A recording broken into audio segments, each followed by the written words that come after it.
And we Great. have here, of course, we have two good friends in the lieutenant governor and the ambassador.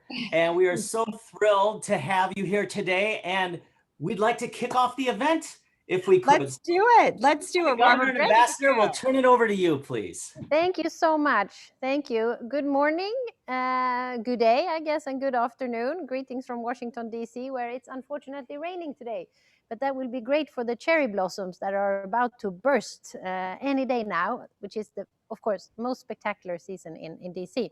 I wish we could all be here together, but I guess the silver lining of the horrible pandemic is that we meet like this virtually, and wherever we are sitting, we can actually have a good discussion. So I'm really happy for that. Thank you all for joining today's Business Leadership for Sustainable Transformation seminar. And that is a joint initiative by the Embassy, the Nordic Innovation House, as well as the Swedish Honorary Consulate in San Francisco and UC Berkeley. Business, of course, have a crucial role to play in combating the global challenges that we are facing today. Many Swedish companies have come far in transitioning into more sustainable ways of conducting business. There are so many inspiring examples taking place in Sweden right now, and I would just like to mention a few. We are shifting to vehicle electrification. There is a new battery plant, Northvolt in Skellefteå. I just learned that Volkswagen is putting all of their battery manufacturing at that factory in Sweden. Great news. The fashion industry, of course, extremely important for climate issues, and we will hear from them later. And we also have a very exciting project making fossil-free steel by Hybrid in northern Sweden. And there's another company as well doing that right now. And I think this is a real game changer for all companies that are using steel. That's just to mention a few of the things that we are doing. So, of course, this is a creativity that we are sharing with the Pacific Northwest, being one of the leaders in sustainability and innovation. We both also share the same ambition, and that is to transition to a climate-neutral society and resilient communities. And we have a lot to learn from each other. So I really look forward to the presentations here today and the discussions from both business leaders and scholars from both Sweden and California that are participating with us here. We are also in 3 different time zones, and that's fantastic, just that, to get us all together. But first, it's my pleasure to introduce to you the first speaker, a colleague and a dear friend, Lieutenant Governor of California, Eleni Kounalakis, who will share some perspectives from California. So it's so nice to see you here again, Eleni and Lieutenant Governor. Please, over to you. Thank you so much, Karin. Ambassador Olofsdottir, it's great to be with you. For those of you who don't know, Karin and I were both ambassadors in Budapest together at the same time. And having you posted in the United States is just a great thing and such a pleasure for me because we get to work together again.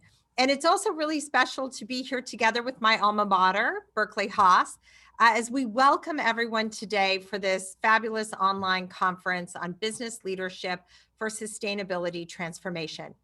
Most of you are aware that the fight to take on the existential threat of a rapidly changing climate is one of California's highest priorities and has been for many years.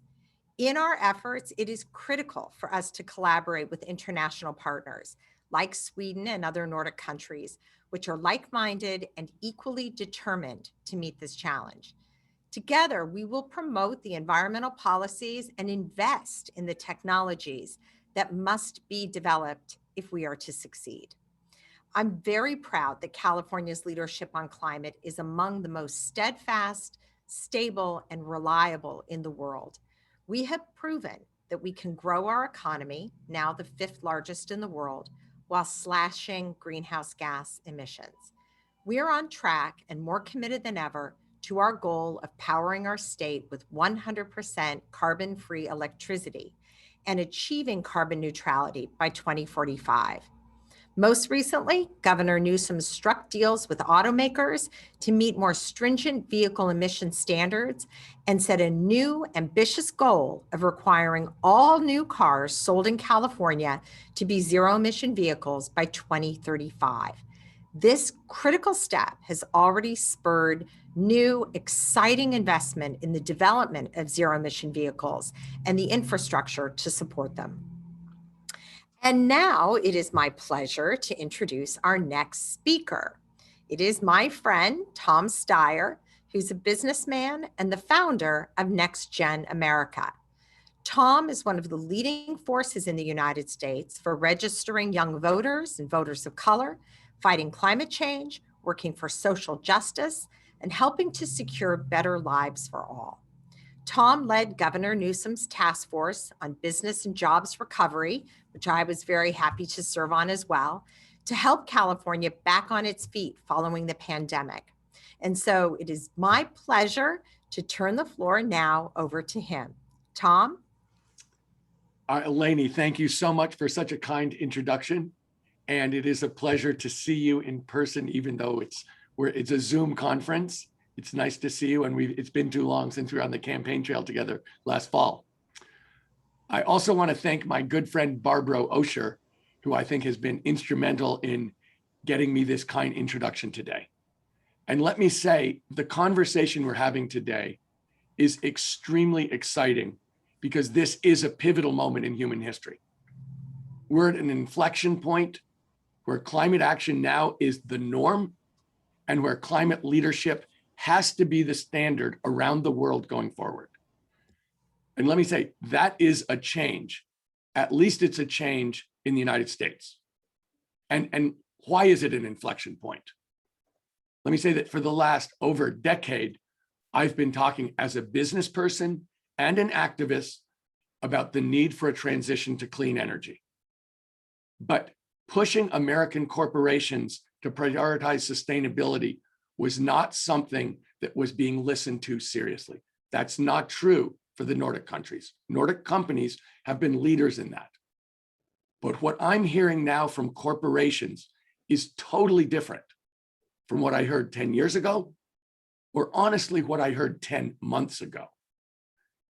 5 years ago, when I went to investment conferences and talked about the need to stop investing in the fossil fuel infrastructure and the need to invest in sustainability and clean energy, I was pretty much laughed out of the room. But the same people who were laughing then are serious now about participating. And as an American, let me say, 5 years ago, our organization that Eleni referred to, Next Gen America, was pushing people running for office to commit to 50% clean electricity generation by 2030.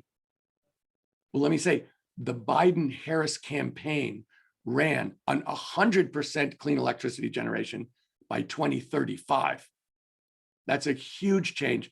And Eleni's and my home state of California, which is really progressive, had been talking only about 100% by 2045.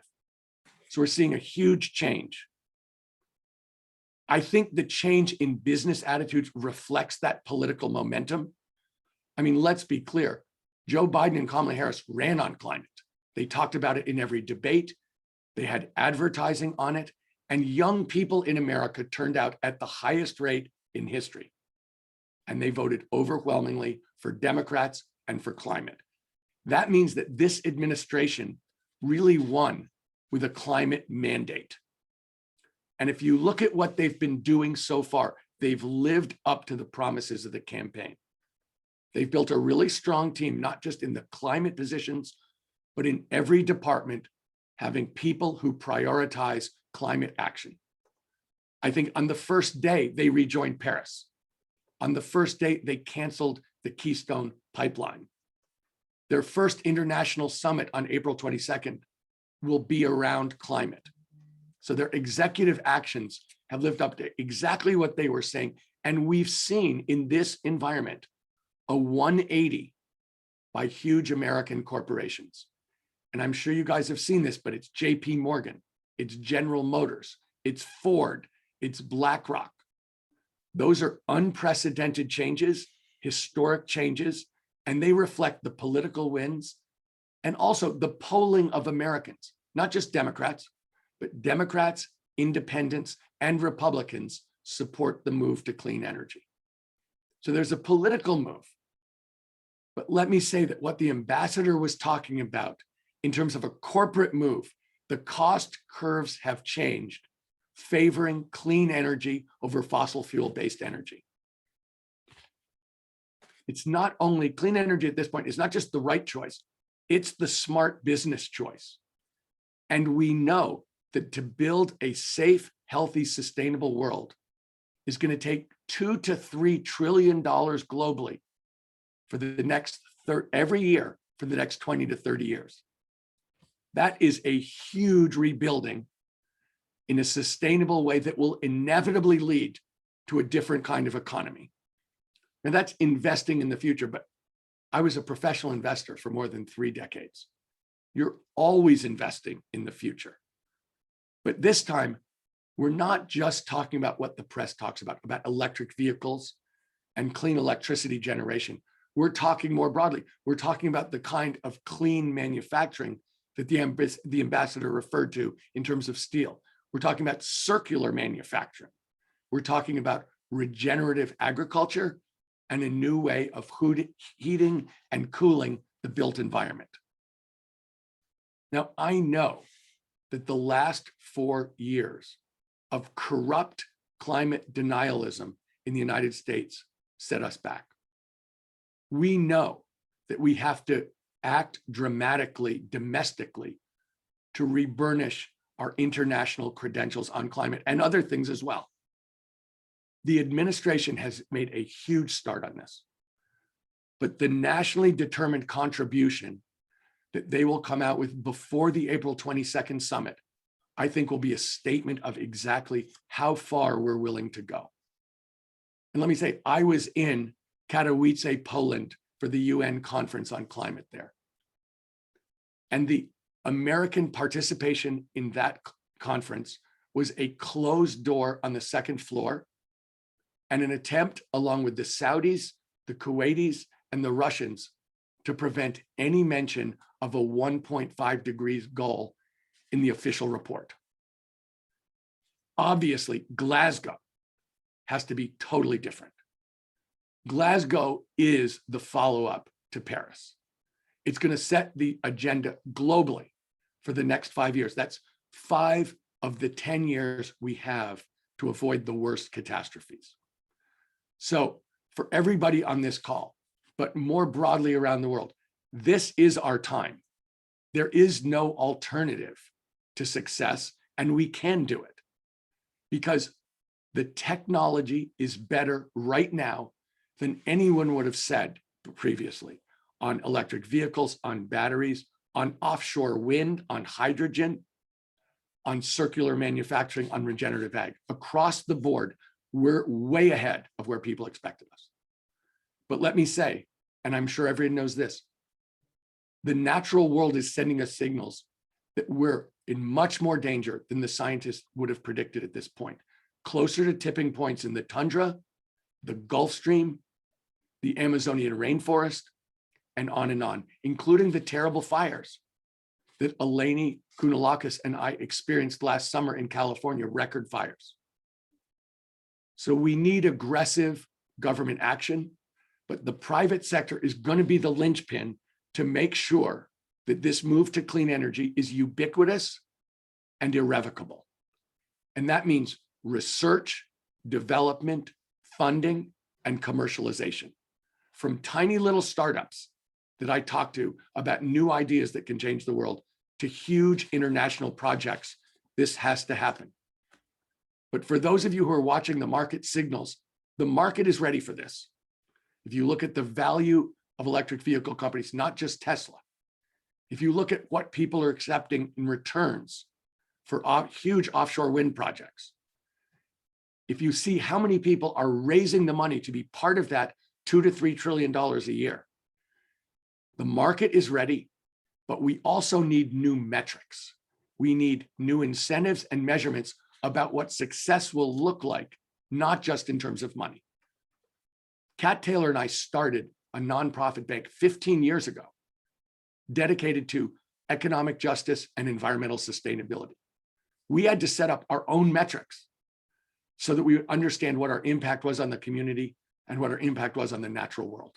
And as a result of those metrics, we've been able to drive exactly what would happen. For instance, we made half as many PPP loans as Wells Fargo Bank did last year, and they're more than 1,000 times bigger than us. So I know that as people develop those metrics, not just people like us, but people regulating banks, people watching returns from investment funds, that will be new incentives. It will drive a completely different result. This is our moment to make history. This is a global challenge like we've never seen before, but we have the capability. We need to set the political framework, both in terms of standards and public investment, but it's going to happen in the private sector. It can happen, it must happen, and it will happen so that we can create a safe and healthy world for today and for tomorrow's generations. Thank you very much for having me here today. It's a great honor. And thank you so very much, Tom. I am Robert Strand. I have the privilege to be the executive director of the Center for Responsible Business at the University of California, Berkeley Haas. And Tom, I know that you have your MBA from Stanford, and I just wanted to say, keep your head up. You know, you'll get into Berkeley next time. And perhaps the lieutenant governor could give you a few tips on how to do that. And I would like to say, to emphasize, Ambassador Olofsdottir, it was so wonderful to have you at Berkeley. A few short years ago, it feels like decades ago now. And that, of course, was facilitated by the one and only Barbara Osher, who heads up the Swedish consulate in San Francisco. And we are working together, Barbara and a number of folks with Nordic interests on this call to and beyond, to establish a Nordic Center at the University of California, Berkeley, to be a platform to drive these conversations. And as Tom described, as the Lieutenant Governor described, the Nordics have something very special to offer. There's a leadership position in sustainability, and California has something very special to offer. So we intend, and we're working to establish a platform at UC Berkeley to help drive these conversations and to shine a global spotlight on Sweden and the Nordic region, and to challenge you while doing so for sustainability leadership. And we are here today because of this. This book brings us together. Sustainability Leadership, a Swedish approach to transforming your company, your industry, and the world, by Henrik Henriksson and Elaine Wiedman Gudrud. There's something very special to learn from Sweden and the Nordic region, and California is such the right partner to engage in these conversations. So today we have 3 sessions to engage in this book, to talk with a few folks who are featured in this book. And without further ado, I'd like to move to the first session and say thank you so very much for our keynotes, for the ambassadors, the Lieutenant Governor, Mr. Tom Steyer. My goodness, what a way to kick this off. So now let's do that. Let's do exactly that. Let's move into our sessions. And farewell, friends. And we'll move into our sessions now. The first session here, how to move from incremental change to exponential impact. And I will very briefly, I will say Henrik Henriksson, longtime CEO of Scania, Elaine Grunwald, of course, sustainability executive, board member, investor. Welcome so very much. It's so nice to see your smiling faces here today, and to be able to have the chance to talk about your book and to also say thank you for bringing us together around this book. If I could, I'd like to just dig in. And Elaine, I'd like to start with you, and then Henrik, pose the same question to you both. Why?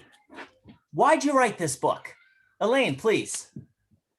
Thanks, Robert. You're such an enthusiastic moderator, which is great. So why do we write the book? Well, I guess you just heard the whole background very succinctly from Tom. I mean, I really feel a sense of urgency when he was speaking, and thinking about all the areas where we're under pressure as society, we have everything from a pandemic to climate change to biodiversity loss, and many more worrying signs of a planet under stress, which we'll come into. So we wrote the book because we need a greater sense of urgency. And I love how Tom phrased it, because he says the private sector is the linchpin, and we'll never be able to get, to the right scale to address the problems if we don't have more engagement from the private sector. And a lot of things have, changed over the last few years.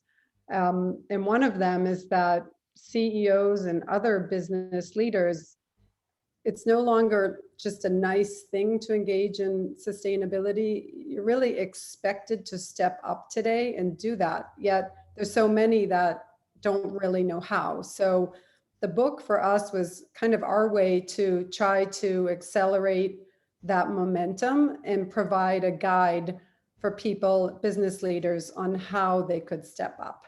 So yeah, that's the basic premise. And maybe to add to that, Elaine, then I think it's also, of course, that we feel that there was a couple of quite good examples in Sweden and in Scandinavia that we felt made sense to actually share, and everything from small companies, startups, to big 150-year-old companies, young entrepreneurs, to sort of board members, sharing their stories and their views, and using that as fuel also to inspire, but also to put pressure. I mean, it's time to step up now. As a corporate leader today, you cannot hide anymore. It's time to challenge yourself and your company and as we say in the title, I mean, it's not only about having the ambition to change your own sort of corporate entity or organization, because this could, of course, be applied outside the corporate world as well. But it's actually to inspire and challenge also the rest of your industry and ecosystem, and contribute to a better planet. And it's 5 minutes to 12. It's alarming time. So we need to fire up the troops, so to say. And I must say, I think this is something where I see a difference, a bit of a pivot in the Nordic region from what I've historically seen, where it was walk the walk and stay away from the talking, but walk the walk. And I see and I sense kind of a recognition, perhaps almost out of duty, to take leadership and be a little bit more vocal. And you talk in the book, you talk about a secret sauce of Sweden. And Henrik, if I could start with you, and Elaine, I'd also like to hear from you on this. What is this secret sauce? Yeah, but let me just first comment. I mean, this sort of like walk the talk and talk the talk. You're so right, Robert. I mean, and the book would not have come if it wasn't for Elaine's sort of American pushy sort of DNA telling us to sort of, don't be so shy. Come on, tell the story. And of course, with her knowledge of Sweden and living here many years, it made a great sort of combination, complementing each other. No, but and I think the secret sauce, yeah, that's Elaine's expression as well. I think it's something that we have in our DNA in Sweden and Scandinavia. I think it's everything from the closeness to the nature, the fact that we have 6 months of winter, which forces us to be quite good at planning and thinking long term. But I think it's also that we have come so far on the Maslow's journey, so to say, that we can take the liberty to we don't have to think about our sort of safety maybe and food on the table. We can think about more long-term issues, and I think that we have taken that opportunity, so I think it's something that we have in our DNA, and that goes for corporate world, it goes for the politicians and the policymakers, it goes for the education and science, and I think that that as a cocktail together becomes powerful in making things happen together in partnerships. And Elaine, if you'd comment here, and just to emphasize, I think something interesting, Henrik being, the Swede, and Elaine, the American, that is a very interesting, and myself as an American, kind of an outside-in perspective, that you see something, Elaine, something special that maybe Henrik couldn't necessarily see as well as himself. And this secret sauce, then what is it from your perspective, Elaine? What do you see? Well, you could say that Henrik had it in his DNA, being a Swede, and I learned it over time. And I will say I do have Swedish citizenship as well, so I'm very proud of that. But you know, in the interviews, so as we tried to explain, the book is told through the story of about 15 different Swedish companies, and they range from startups to big industrial players. And as we were interviewing the CEOs and the leaders of these companies, time and time again, certain qualities or themes were coming through. And those were things like, to excel as a leader with sustainability or just leadership more broadly, it was about balance and equality and for sure a healthy dose of humility as we're, this was where Henrik and I balanced each other. I was like, come on, we gotta like tell people about this. And he says, no, and nobody would be interested. And in the end they were. But it was really about, as Henrik said, thinking long-term, but also having a society that really prizes nature. And, we say that it almost bordered on like a religious zeal. And as a business leader in Sweden, or a leader, whether you're a leader in academia or business or government, across the board, we see leaders putting sustainability at the top of the agenda. So somehow these qualities of the society have shown through. And most people, when they think of Sweden, we've asked people all over the world, what do you think about when you think of Sweden? And everyone sees Sweden as green or being advanced. So this whole idea of secret sauce was like, okay, so what is it that, can bring this out? And so that's what we were trying to get to around describing, these qualities. And we always want to make the disclaimer, we're not saying that, Sweden or Swedish companies are perfect. It's really far from it. Sweden has its own share of, controversies and scandals and challenges and dilemmas, that affect companies here just as they do everywhere. But it's a constant ability to want to improve over time and commitment. So that's a bit about the secret sauce. Well, I think that's a fantastic description, and it also speaks to, I like this. There is no utopia on this planet. There is no perfection. And Elaine, you and I, being in America, we know the flaws of America very well, but that hasn't prevented folks from the Nordics and elsewhere to come to the United States and benchmark and learn. And we receive folks coming to Silicon Valley all the time. And we're flawed, but you can still learn from us, and vice versa. I think that there's so much to learn from the Nordic context. And I would suggest that it actually is that healthy dose of humility and critical self-reflection by the folks in the Nordic region is a reason why there is comparative leadership in sustainability, because you have to put your ugly issues on the table in order to deal with them. Elaine, if I could come back to you, because you have a model and a roadmap in the book, and just could you briefly describe what is the model roadmap, kind of pique our curiosity so folks jump out and get the book to learn more. Yeah, so the book, we didn't, I mean, there's first you have the question about why more leaders should act on sustainability. We touch on that, but it wasn't really the point of the book. The book was really about the how. So if you are a business leader, you want to take a bolder position, you want to get started, but there's so many issues and you just don't know where to start. That was kind of fundamental for us in writing the book. We wanted to create a roadmap. We always say it's the thing that we wish we had 15 years ago when we were earlier in our own sustainability journeys in different companies and so on. But so the model is, we wanted it to be simple but practical. So it's basically 3 steps. The first one is about knowing your own foundation and establishing your foundation as a company. This means you have a responsibility about knowing your own, what is your own footprint when it comes to sustainability.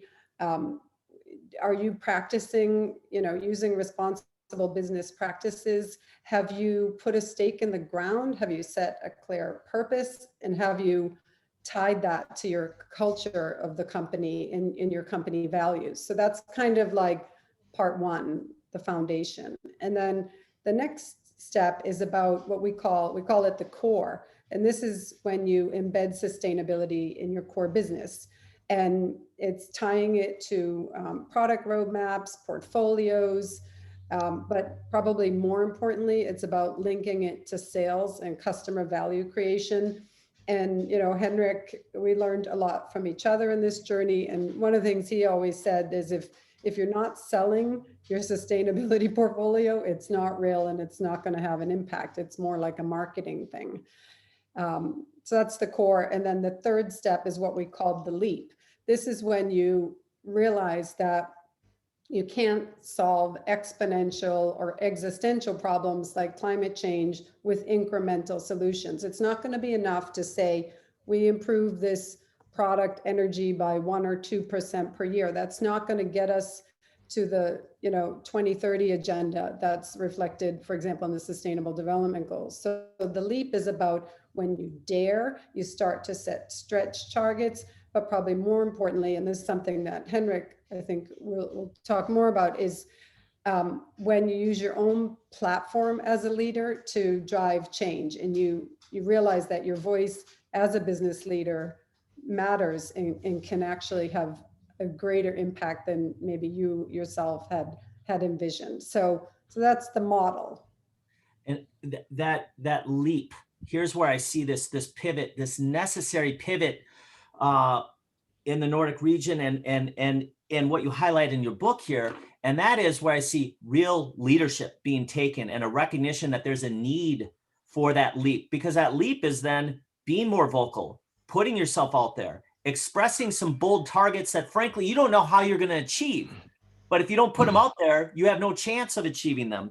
And Henrik, if I could, the final question I'd like to pose before we're going to draw on a student here to pose a question here. You talk so much in the book about the importance of leadership and why business leaders need to act, and that it's both a responsibility and opportunity. Could you expand on that for us?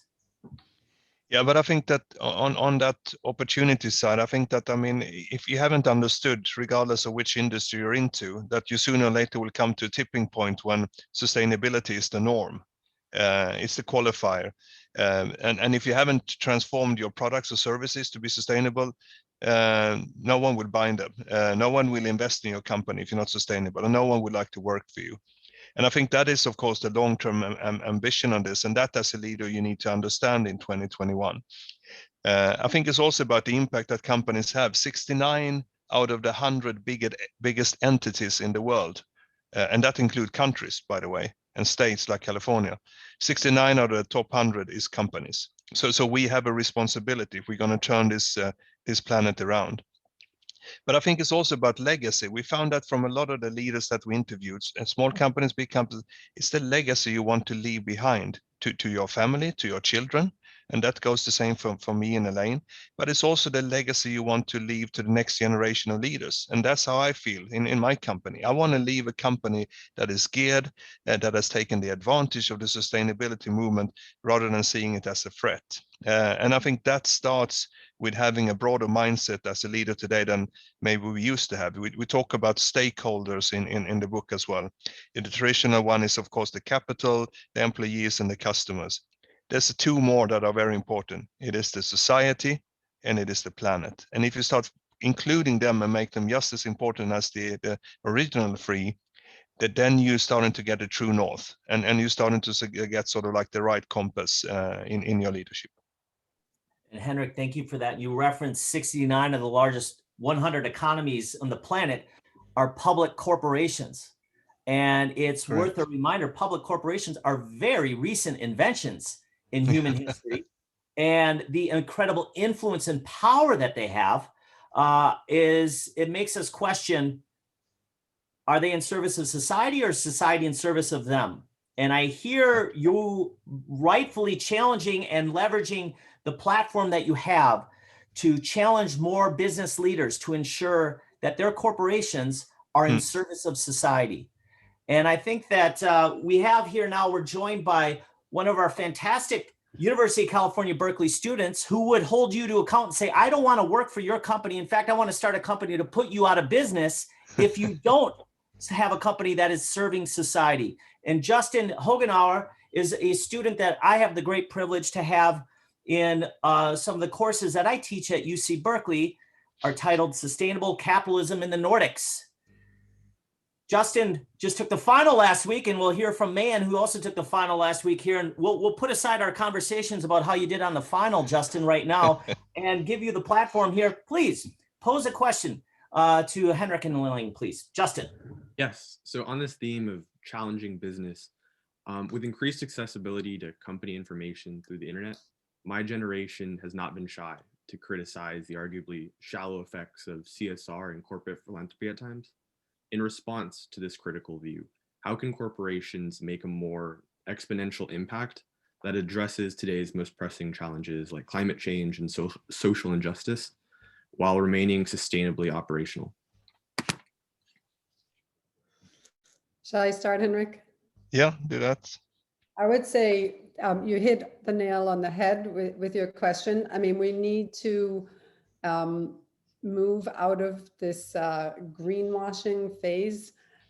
So many companies today are, they think, and I have this conversation in board discussions and elsewhere, just because you can produce a sustainability report, that's a reporting tool, and I see so much greenwashing going on today in the way that companies communicate. So I think we need to move beyond sustainability reports. They're a snapshot in time. They're very important for measuring progress, getting goals stated and codifying what the company's working with. So I'm all for that. But I think the work has to go on throughout the year, and the work needs to be done, on every level and every function in a company. So yeah, you just made me think about the greenwashing problem, that we need to move beyond that now, and we need to get really into deeper solutions.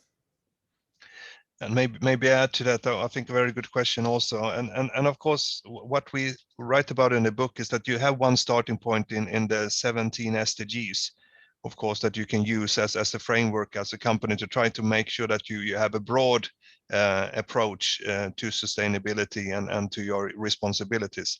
But I would also favor and recommend, which we have done, and I've experienced myself, so-called science-based targets, which are then connected to the 1.5 degree that we target that we agreed in Paris. So you connect your strategy, your investment decisions, all your targets, that they are hooked to the Paris Agreement. That way it becomes more tangible, much more sort of for real. And you are accountable to that, and you need to show that you can measure them. And then I would also say that, answering your question, I'm sick and tired of all these companies to come with targets and say by 2039 or 2040 we're gonna. Who gives? I mean, it's if you're in the management team now, you will not have anything to do with that. So set the targets 5 years from now, and that's the commitment from the management. So I think that the targets here are important, but they have to be the right targets, and you have to have the accountability. I would go that way. And then if you're going to make it really for real, I think just like the financial market today, that they evaluate you, and you have to be part of this list, and you have to fill in all these forms. That is just blah blah blah. That's okay as a starting point, but eventually I think we will have investors who will drive a lot of the change. That will have just as sophisticated models to evaluate the sustainability approach of a company like they do on the financial numbers. And no one of the investors share those KPIs and those models they have. I think it will be the same eventually from the investment sustainability. And then I think you will be able to see completely different accountability, Justin. Then we need to sort of deliver on a different scale. Awesome. Thank you. Excellent. Justin, thank you for the question. Henrik and Elaine, thank you for an excellent first panel session here. And we are going to turn now to our next session. And Elaine, in just a moment, I'm going to turn it over to you to moderate here. The session is Why Fast Fashion Needs to Slow Down. And we'll talk more broadly about the apparel industry, but I just want to emphasize that the folks that we have with Ava representing Houdini and Vincent Patagonia, here we have this beautiful marriage, Sweden and California together, Houdini, Patagonia together. This is just, I am so excited for this panel. Elaine, the floor is yours. Thanks so much, Robert, and welcome, Eva and Vincent. In my mind, this is the dream team to talk about sustainable fashion. So in this session, we're going to talk about why fast fashion needs to slow down. And just to, put it into some background context, I know both of you will bring that in as well, but many of the so-called fast fashion brands today are burning billions of dollars of inventory every year. And historically, there's been many problems in fashion that we'll come into. There's been a lot of improvements, but we really, see problems ranging from environmental contamination to exploitation of natural resources to poor labor practices and human rights violations. So that's just the context on a bit about the industry, but let's go into Eva and Vincent, in your stories. You are unarguably, gotta get that word out, the two pioneers, really leading the transition to a more sustainable industry. And I think when I think of Patagonia and Houdini, I think now here we have like the blueprint. Why can others just not do what you're doing? And Eva, I've had the pleasure to get to know you as we interviewed you for our book. And we did quite a case on Houdini. And you've built your business model, which I think is fascinating, around the planetary boundaries, the concept of the planetary boundaries. So I thought maybe could you start by explaining what that is and how in the world could you take that kind of science and put it into a business model? Well, I could talk about the planetary boundaries for hours, I suppose, but I'll be short. And I want to share, first of all, the reason why we really felt that we needed something like a scientific framework that made us understand the biosphere in its entirety, not only carbon, for instance, but rather what is our impact on biodiversity? What is our impact on land, ocean, freshwater, and so forth? And we had been working towards becoming circular since 2001. And we started working with the planetary boundaries framework in 2015. So more or less 15 years of hard work moving from linear to circular. We're now at 87%. But we were, moving from linear to circular is common sense, really. Who would want to produce products that eventually become waste?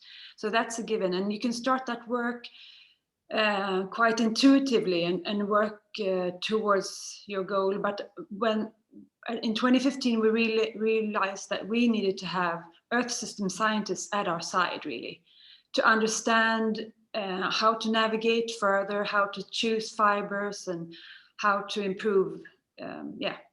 So embracing complexity and getting to understand the system that you're actually, working within, being part of, but also impacting. That was really, it was a truly amazing journey, to a learning experience for all of us here at the company. And I think also rewarding for the scientists who have been doing it in theory, but having a company trying to practice it.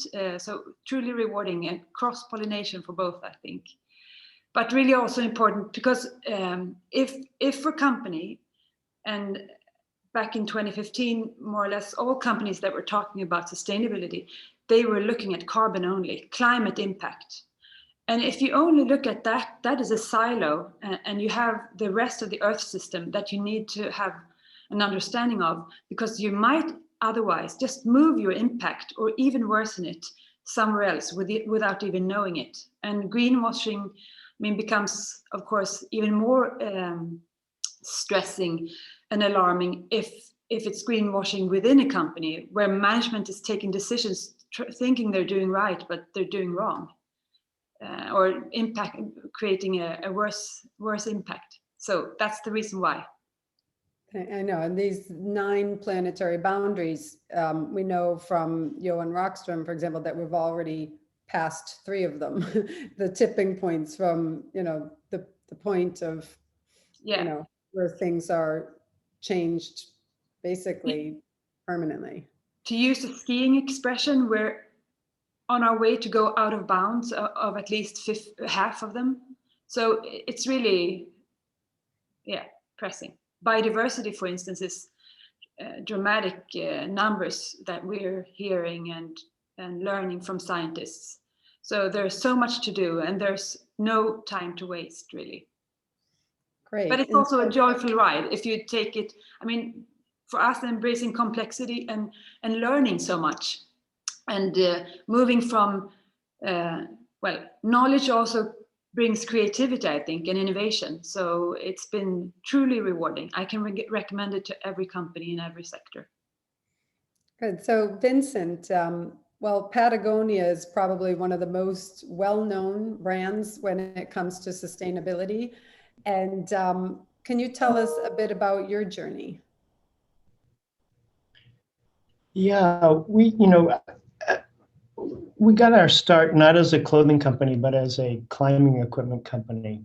And the climbing business started in the 1950s and 60s. And we started Patagonia in 1973, and we had really no clue. I think Hendrik described how important it was to, and you described also how important it is to understand exactly what your footprint is, what your practices are. And the apparel business has a very deep supply chain for the most part. And businesses, brands understand very little about the conditions in which their clothes are made, or both environmental and social.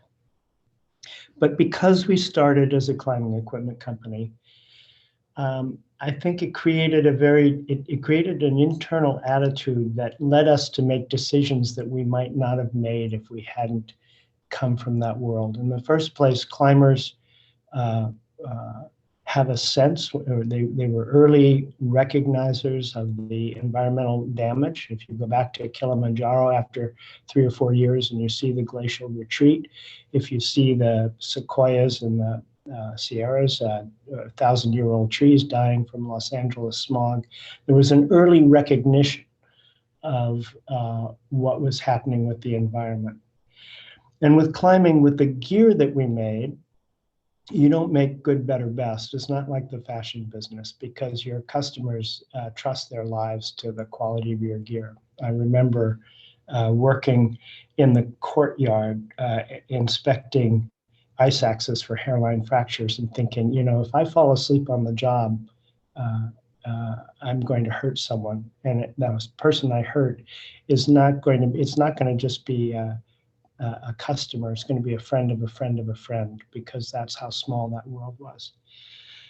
So that's how we started on the journey, and everything we did actually to recognize the harm we did, we were mostly accidental discoveries. We sort of stumbled into virtue. We discovered when one of our stores, we opened a store in Boston, and employees started to call in sick after 3 days. We shut it down, had an environmental engineer come in and asked him what the problem was, what the agent was that made them ill. And he said, oh, that's formaldehyde off gassing from the cotton clothes stored in your basement, which is the first understanding we had that cotton, which we thought of as a benign natural fiber, was grown in the most extraordinarily toxic outdoor environment because of the intensive use of chemicals.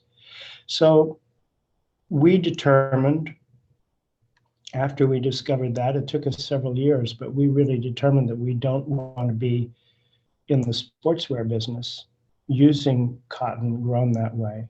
So we figured out how to make and how to purchase organic cotton. And then we figured it when we broke our connection to the global supply chain, because apparel companies didn't deal with farmers and farmers didn't deal with spinners and with mills. We had to entirely learn our business from that point on. And that led, I think we started our circularity efforts a little later than Houdini we started in 2005 to determine that we would take back anything we had ever made. But then we also decided, listen, this is not the final story. Circularity is really important, but you should also not be making things that shouldn't be recycled in the first place. If the product is not good, if it isn't durable, it doesn't justify its social and environmental cost. So we found that repairability, reusability, and also functionality were just as important. And what would you say today? This is actually a question for both of you, because you have both had these amazing journeys, somehow come to similar places where you realize that you have to rethink everything and you know, think outside of the box in order to basically change everything that you were doing. So I just would say, what's your greatest challenge today? When you talked a little bit about biodiversity, Eva, I read something not that long ago, a new study that it's like 1 in 6 countries are at irreversible loss of biodiversity. I mean, is that your greatest challenge? Or if not, what would you say is the greatest challenge for not your industry, because we talked a bit about that, but for your own company and in your own work and thinking with sustainability? Eva, you're muted. It's an advantage and a challenge to be a smaller company. We can be maybe more uncompromising and fast in changing direction or moving to a new sustainable fiber where the supply is smaller. So in that sense, it's positive for us. But I think the challenge is still that we are small. But I think that, Vincent, you might agree with me that you're too small as well, because it really requires the system. There are so many things that we can do internally within a company. And I would say that most of what is needed in order to shift towards a more sustainable way of producing apparel, it already exists. We don't need that much innovation. It's about moving to responsible production in terms of ecosystems and social issues and ethical issues. And then it's about reducing volumes. And like you say, Vincent, producing stuff that is worth producing at all, and not even considering designing stuff that isn't meaningful, kind of. But it will take what we need to do now and onwards. And I can imagine it's the same for a lot of frontrunner companies, that now it's about collaborating and finding the synergies and move ahead together, because there's system change in transportation and system change in energy use and so many other things that we need really to do in a collaborative way. And then I have to say one more thing, Elaine, that's not about us really, because but we do need to work with it every day here at the office, and that is mindset. We live in a world where we're supposed to be proud of profits that have been made at the expense of others. There are so many things we have to reimagine everything really, and we have to remind ourselves every day that we do need to reimagine and question everything, because there's a lot that needs to be changed. And it's now I sound depressed, but I'm not. It's also amazing what we can do together. And the most hopeful thing, I think, is that I see this exponential change happening in customer behavior and consumer expectations. There's a lot of things happening now that makes me super hopeful. So collaboration within companies across sectors and disciplines, and then collaboration also with our customers. All right, I see Robert's popping in. So I got to get a quick answer from you, Vincent, on the challenges, and then we'll have a student question. Well, I would second Eva's answer, but I'd also say that the existential threat that we've been talking about, that Tom Steyer talked about, you and Heinrich talked about, means that business really does have to cooperate. It's not just within the apparel industry, us cooperating. Business itself has to cooperate with government and NGOs for the future. So we see our biggest challenges as is really saving the planet. And so our challenge is to use everything we know how to use in our sort of responsible business toolbox to help drive change in 4 critical areas. And that would be dealing with the energy transformation we need, the agricultural transformation toward regenerative organic agriculture, toward dealing with environmental injustice, and then also with land and water protection, most critical for us. Amazing answers. I'm really happy to have chaired this panel. Robert, over to you for the student question. And I would like to say, so Eva, you said it sounds, I mean, obviously these are so weighty. There is cause for depression, but you're not depressed, and neither am I. And largely speaking, it's because I have the privilege and good fortune to engage with our wonderful students. And I can't help but be optimistic and hopeful because of their optimism and their creativity. And I have the privilege to introduce you to Mayan Walsh, who is another one of our fantastic UC Berkeley students that I had the good privilege to get to know for a number of reasons, including he was a student in my Sustainable Capitalism in the Nordics class that also completed this last week alongside Justin. Mayan, the floor is yours, please. Pose your question if you would. Hi, thank you, Robert. And it's such an honor to be able to ask a question to you both, Eva and Vincent. My question is, in the current clothing market, sustainable options are often listed at higher prices, pushing many customers to cheaper, fast fashion garments. Is it possible for sustainable clothing to become more inclusive without sacrificing quality and responsibility? And if so, how? You want to go first? Who? I can go, yes. The short answer is no. The clothing is actually cheaper than it was in the 1970s. And that a lot of the cheapness that you experience in fast fashion or in general apparel is based on treating workers badly and on treating the planet badly. So one of the things that I think is important for us to change our mindset as consumers, both about a lot of things, including apparel, but also including food, to look for higher quality, fewer things. In terms of accessibility, we're really emphasizing the secondhand market quite a bit because we make things that last 10 or 15 years. There's no reason those should languish in a closet while someone who can use them can buy them at a secondhand price. But that would be my answer. Not yet. There's no way to reduce that price without producing a further harm. Yeah, I completely agree. It would be compromising somewhere or with several things on this in the supply chain or elsewhere with people or planets. But it's a very good question because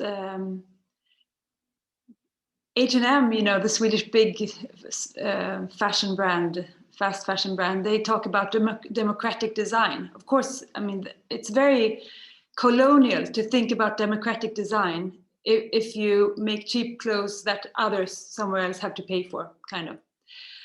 Anyways, I think we have looked at solving it, but our way of approaching it is,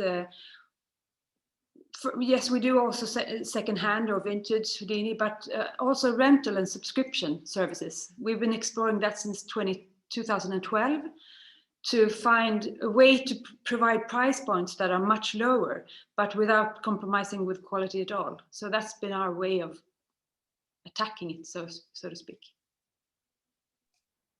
Excellent. Well, on behalf of all of us here who had the privilege to listen to this second session, thank you so very much, Eva, Vincent, and Elaine for moderating. And Mayan, thank you so very much for your thoughtful question. And we will now transition to our third and final session here. And Henrik, in just a moment, I'll turn it over to you as the moderator. And we're talking about how to green a hard to abate sector. And just Henrik, as I turn it over to you, you hinted at this before, and just to tee it up, most of these climate migration targets for transportation are to be achieved by 2040 or 2050 or some far out conceptual year like that. And just as I turn it over to you, is that too late? Henrik, what's your view on that?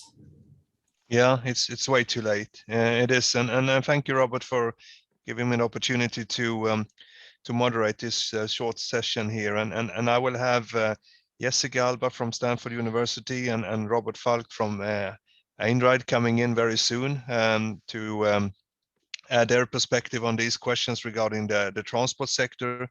But I will kick off a little bit of a background, but also a little bit of the view of what we have done at Scania. So, of course, transport is one of the so-called hard to abate sectors. Roughly 20% of the global CO2 comes from transport, and quite a big part of it comes from on-road transport and for heavy transport as well, with trucks and buses. We realized a few years ago, I would say, that instead of being part of the problem, you want to be part of the solution. And the solution for us in big trucking that Scania is into and buses is, of course, to go to electrification if we can produce those vehicles in a sustainable way and we can run them on renewable energy. And it is also to go and use the combustion engine that some people think is dead, but if you run it on something that is renewable, like sustainably produced biofuels from residuals from forestry or agriculture or waste, you have a very good solution as well. So taking on a well-to-wheel perspective, there are technical solutions, just like Eva from Houdini said. I wouldn't say that is the big challenge. The big challenge is the mindset change, and where I think we can not only work with our traditional customers, which are the one buying trucks and buses from us, but we need to work with our customer. They design the logistical system, and they are sitting on the sort of key to changing the behavior, and together with academia, science, and policymakers, of course, because policymakers can change the name of the game. And in most parts of the world, unfortunately, fossil fuels are still subsidized, and that is a no-brainer. To change that and go over to sustainably produced biofuels or electrification. And I think that's where we are trying to make a change. But to be able to do that, of course, you need to convince your own organization, which might not be so easy with an old sort of dinosaur organization like Scania, almost 130 years old. How do you get people on board? And what we have tried to do is really work with things that are linked to our core values and to a strong purpose towards sustainability, trying to get everyone on board. But also, as I mentioned before, I think to have the notion of getting people to really understand that there is no contradiction between profitability and sustainability. It's the other way around. This is the greatest lever for growth, for profitability that we have for the company as well going forward. So, but of course, as that's the title of the book as well, coming back to that, it's not only about changing your company, it's also trying to change your industry. And coming back to your question and Robert's strand, and it's like, yeah, this industry, at least, I took an initiative together with some of you might know Johan Rockström from the Potsdam Institute, and we actually gathered the whole European industry of heavy OEMs, which happen to be controlling most of the big brands also in the US and in Asia. And we actually could come to some sort of first step forward as what you can call keystone actors to accept and commit ourselves as an industry to make sure that from 2040 we should not provide any vehicles into the market that are not zero emission, and that is actually a tougher demand than the legislator.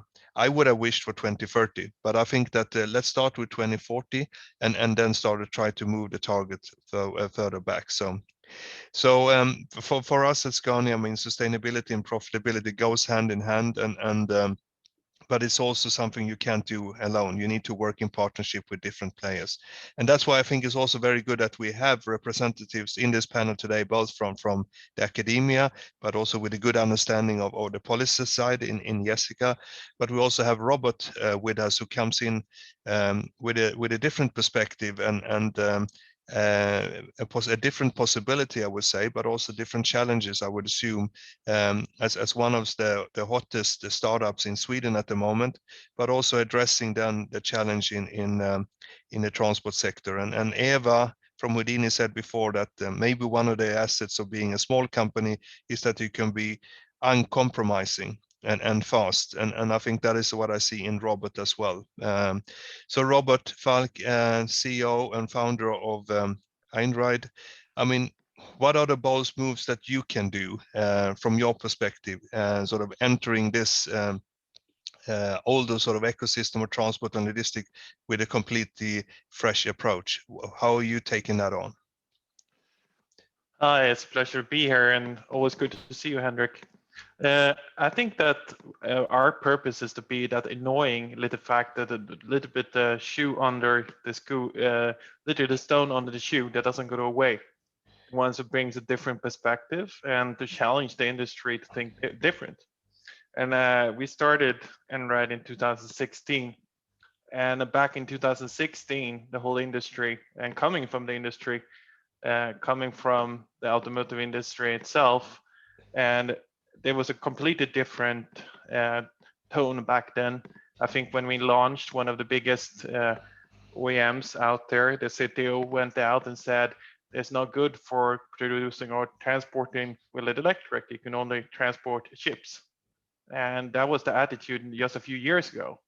And I think that our purpose and why we started the company was to challenge and say that something different could happen.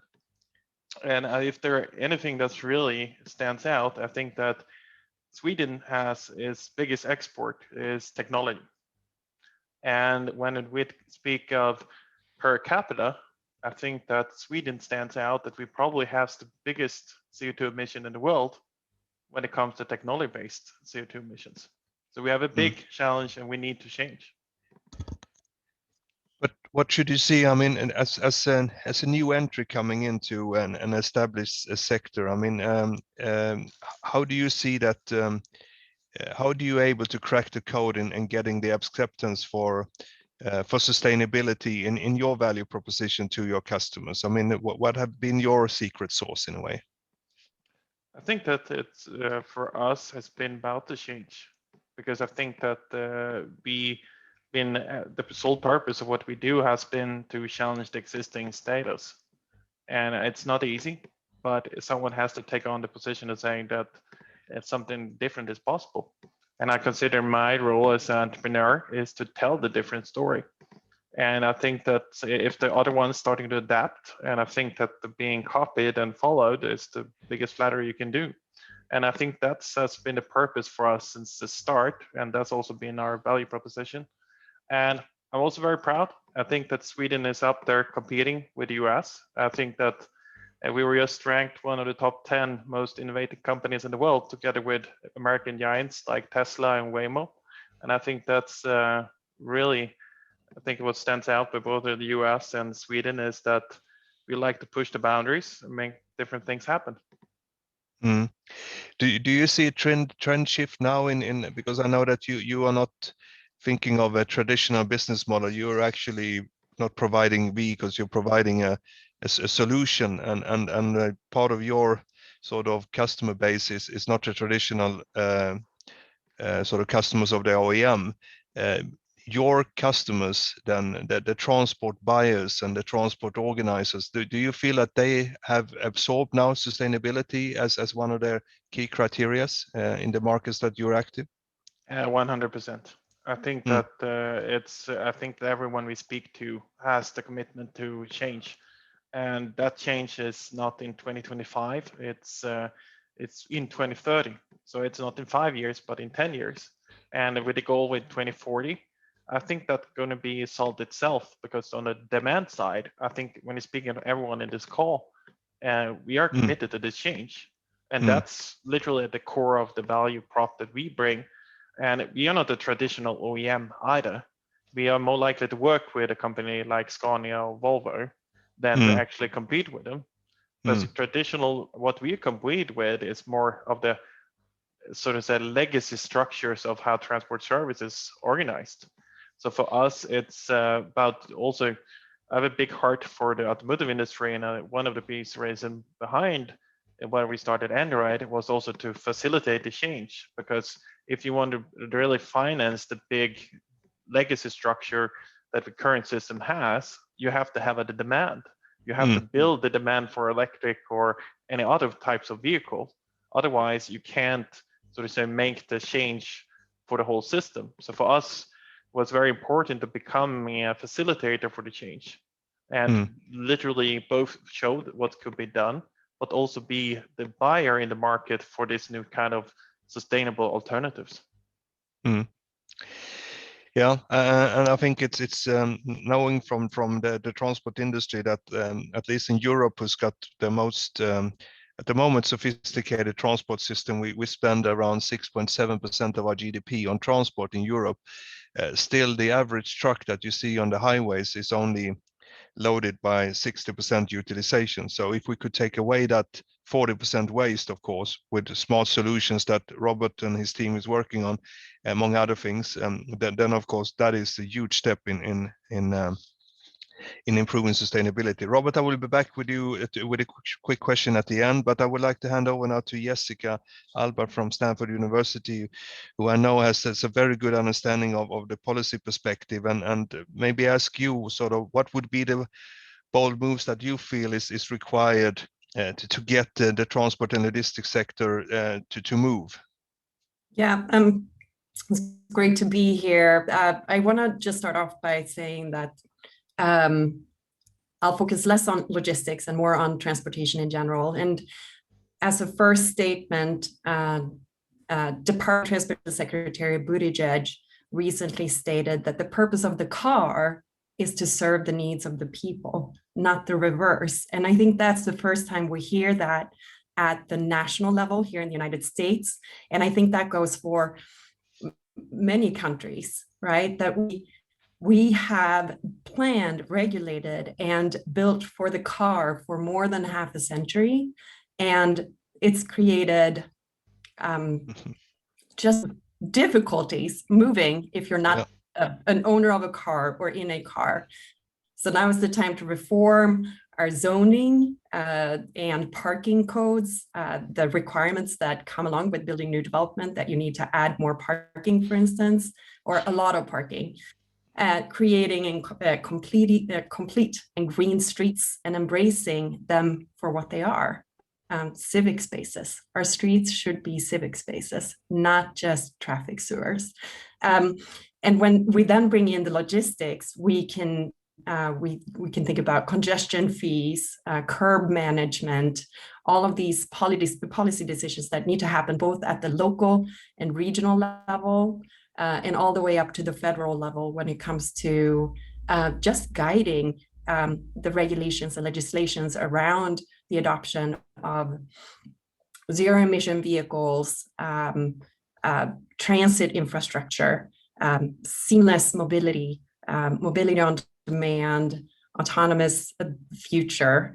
So I think that it's a combination of looking back at what we've done over the past 50, 60, 70 years, and changing, reforming these really ingrained policies and regulations that are in place. And then also looking forward to what are we trying to achieve? What are the outcomes that we're trying to achieve? And we want to create an affordable, equitable transportation system and land use system as well, where we have better mix of uses, where logistics, of course, fit into this with smaller, lighter vehicles, bike infrastructure, etc. Well, what would you ask, sort of like from your experience from the policy side? What would you ask to sort of the industry? What would be on top of your wish list to sort of accelerate the transformation to a smarter and a more sustainable transport system? Yeah, I would want to see just like Robert talked about here with smaller, lighter vehicles, that we don't need to drive big semi-trailers to transport some goods, right? So the size of the vehicles, optimization of the vehicles, that they're more modular to fit the needs, that we're moving towards zero emission vehicles, and that there's more coordination across, that we're really taking advantage of the mobility on demand perspective and more circular economy than what we have in the past. And I think we're there because technology and smartphone and big data are so critical in achieving what we're trying to get to. And we're there. We have the tools. Now we need to put everything into a package in order to make it happen. No, thank you, Jessica, and I really like that approach also. I think that the key to success here is that we reach across the aisle between the policymakers, academia, and also the industry to try to find smart solutions and not try to sort of send letters to each other or just pass the ball to each other. Yeah, I see that Robert's coming in now, Robert Strand. So you have a 10-second answer, Robert Falk from Einride. What would you wish for from the policy side, if you can wish for something? That we stop subsidizing the legacy system. Okay, that's a good one. I can support that. Also, I think that's a good one. But the cooperation between academia, science, and policymakers and industry, that's when we make magic happen. Back to you, Robert.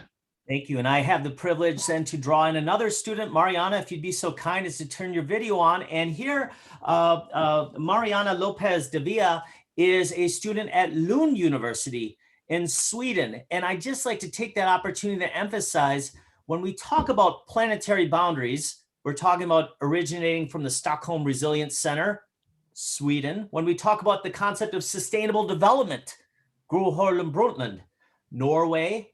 And when we talk about ideas of stakeholder, the first time the word stakeholder was ever uttered in management literature anywhere in the world, it came out of Sweden, and it was a professor from Lund, Erik Rennman, in this book from the 60s, Industrial Democracy and Industrial Management. And getting back to this, well, Janteloven, and not necessarily talking, I learned that your library, Mariana, in Lund did not have this book. It didn't have this book. So if you go there now, yours truly has had the privilege to donate it. And I, of course, wrote my name in it. What a well-kept secret. And here we are, your partners in the United States, California, to help raise the profile. Mariana, please, from Lund University, your question. Thank you. So Robert, first for you, you mentioned and you talked about the importance of innovation and the importance of changing legacy systems. So can you talk more about what are the business model innovations that need to happen to transition to a sustainable transport and logistics sector? And then Jessica, from your perspective, are policy innovations needed to support this? And if so, which ones are they? That was a very tough question. You needed some warning there.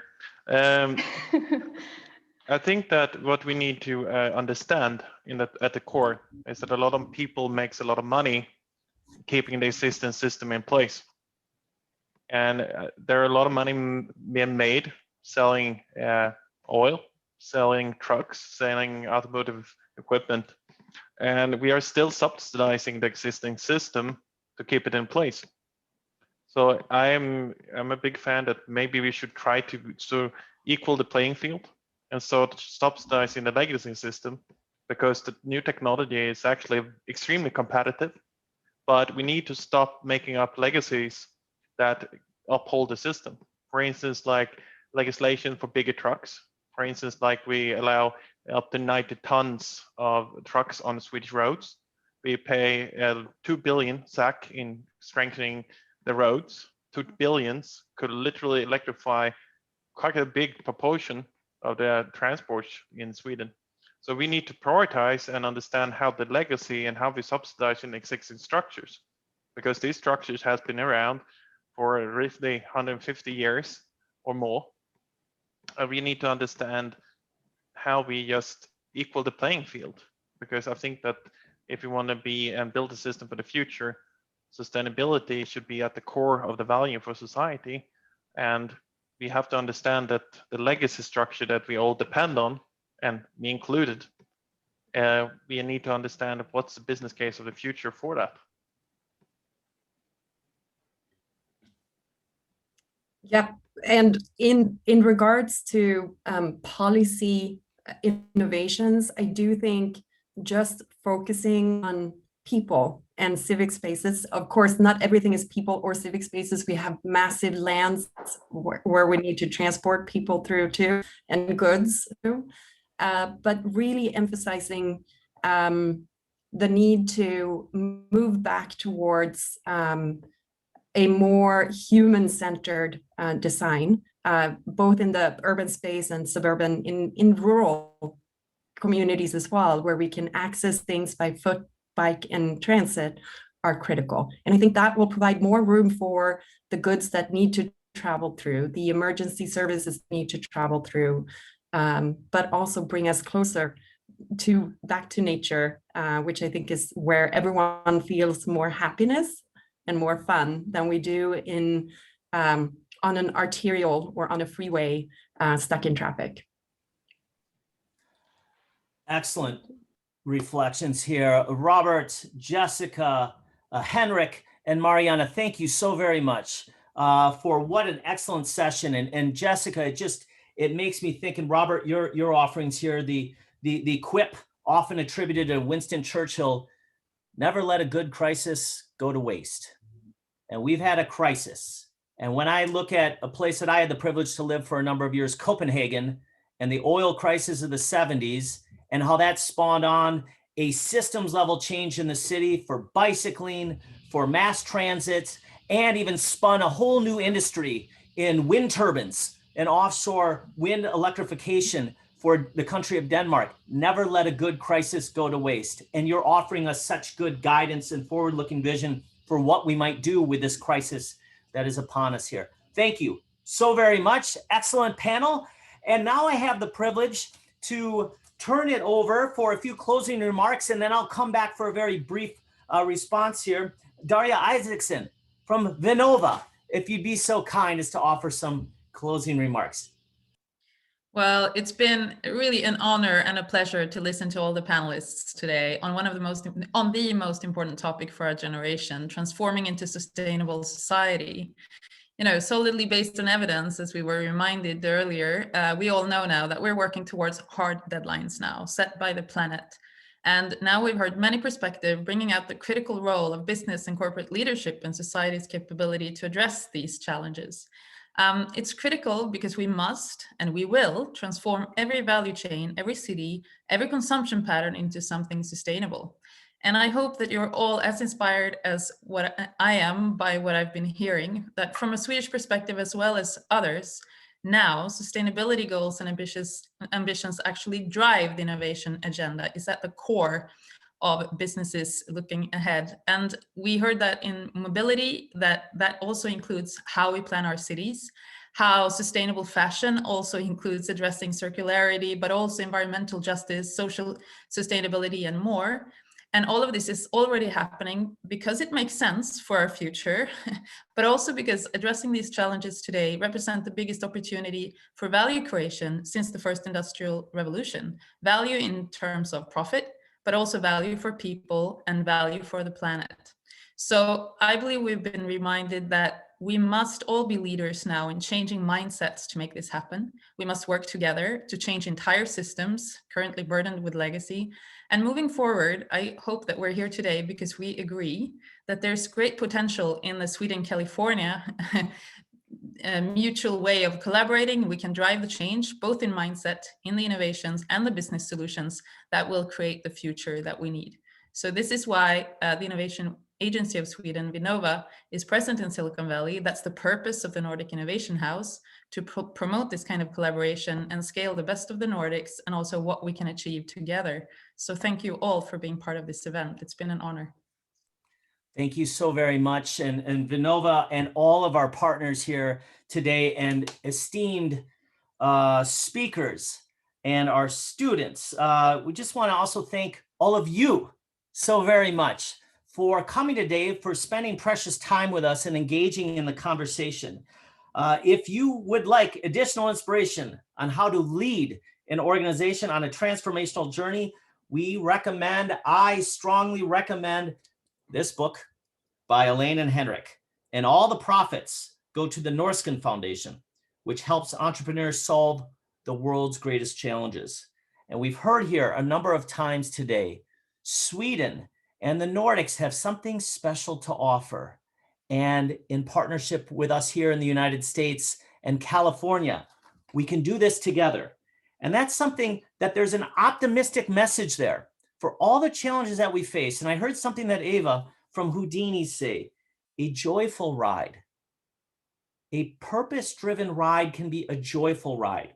And in the face of the challenges that we face, to orient business, the most powerful agent of change in the world, toward purpose, that can be a joyful ride for us.